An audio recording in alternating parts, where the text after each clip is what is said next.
Hello students, good afternoon. This is Miss Amruta Nandal working as a lecturer in Electronics and Telecommunication Department at SPM Polytechnic Kumthe, Solapur. This is our 9th video lecture on Unit 1 Wireless Communication System. In previous lecture, we had discussion on mobile phone unit components like transmitter and receiver. We already seen also a frequency synthesizer. In this video, we will discuss about next blocks of mobile phone unit, that is logic unit and control unit. First we will see logic unit. Logic unit contain the main control circuitry for the cell phone unit. It consists of a CPU along with both random access memory, that is RAM, and read-only memory, that is ROM, and input-output interface circuit and control logic block. NAM is a number assignment module, is a programmable read-only memory, that is PROM. The NAM holds the mobile identification number, also called as a MIN, the telephone mobile number of mobile phone. The serial data signals comes from the MTSO. The bit rate of this signal is 10 kbps. The MTSO keeps a full control over all the cell phones using this serial data. This signal controls the transmit and receive frequencies and transmitted power.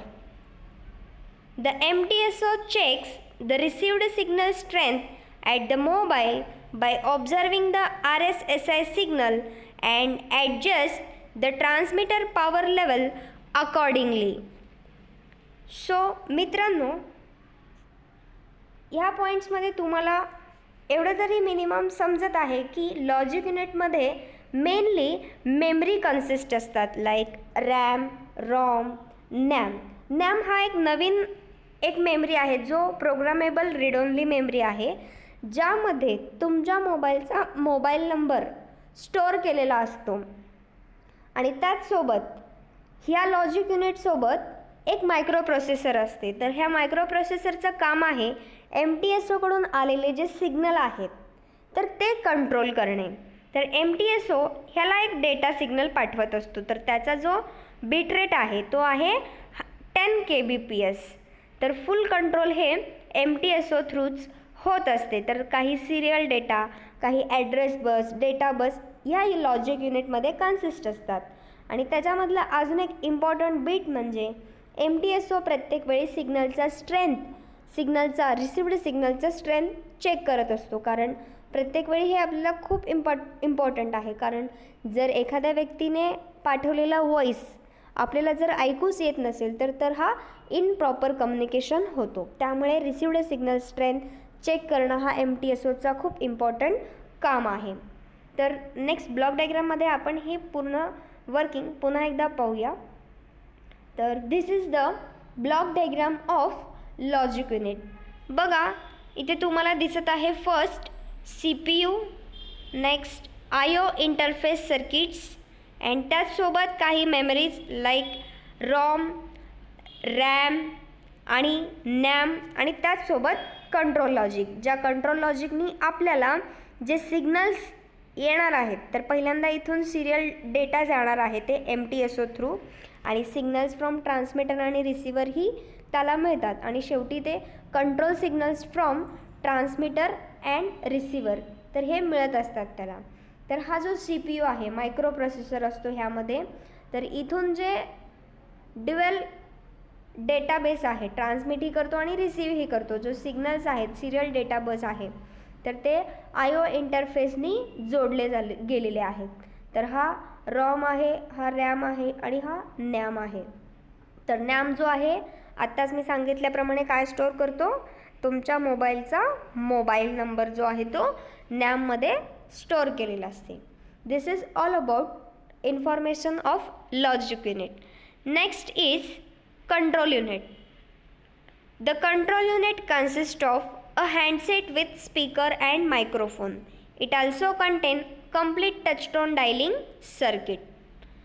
A separate microprocessor is used to drive the control unit as well as the LCD display and the other indicators.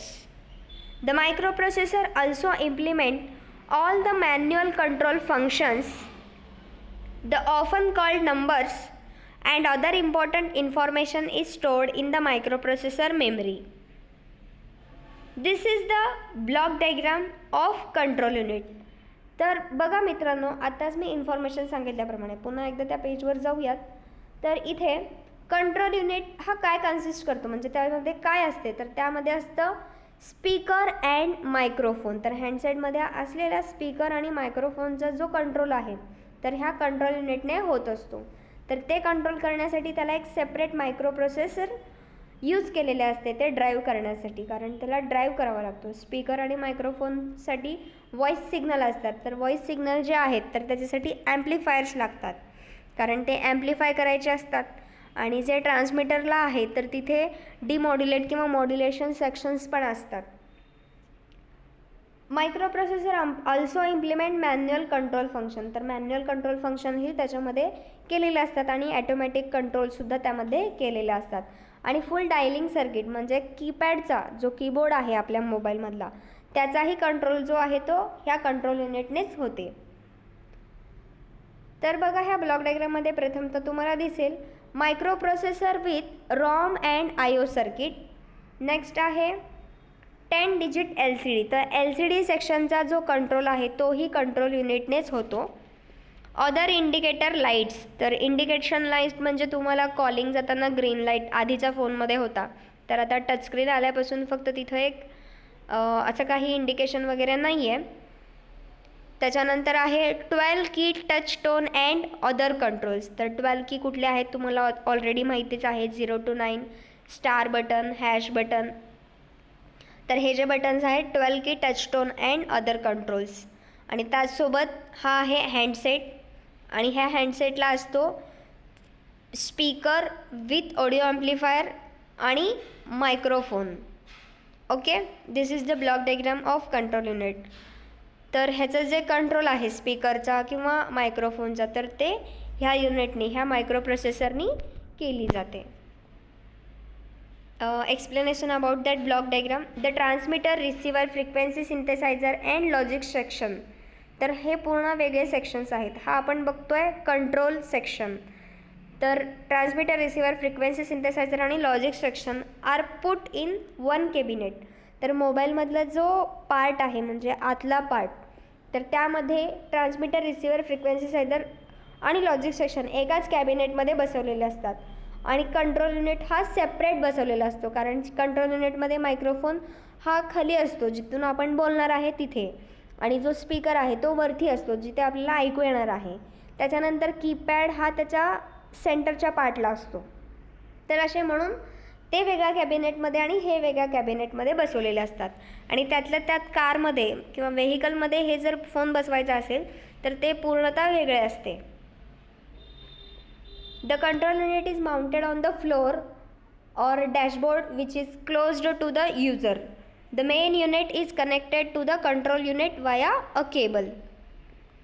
The handset consists of earphone, loudspeaker to receive the voice information and microphone to convert sound signal into an electrical signal. तुम्हाला माहितीच असेल, आपल्याला जर बोलायचं असेल तर त्याच्यासाठी लागतो मायक्रोफोन आणि ऐकायचं असेल तर त्याला लागतो स्पीकर.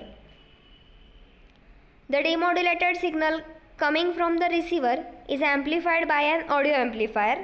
तर डिमॉड्युलेटेड जे सिग्नल आहेत ते ऑडिओ ॲम्प्लिफायरनी ॲम्प्लिफाय केले जातात आणि ते लाऊडस्पीकरला अप्लाय केले जातात, जे की आपण ऐकू शकू ह्यासाठी. आणि त्याचप्रमाणे whereas the electrical equivalent of voice signal is produced by the microphone and amplified by the audio amplifier. This signal acts as the modulating signal applied to the modulator. Okay, this is the all about information of control unit, and this is the assignment for today's video lecture. Complete this and send to me. Thank you.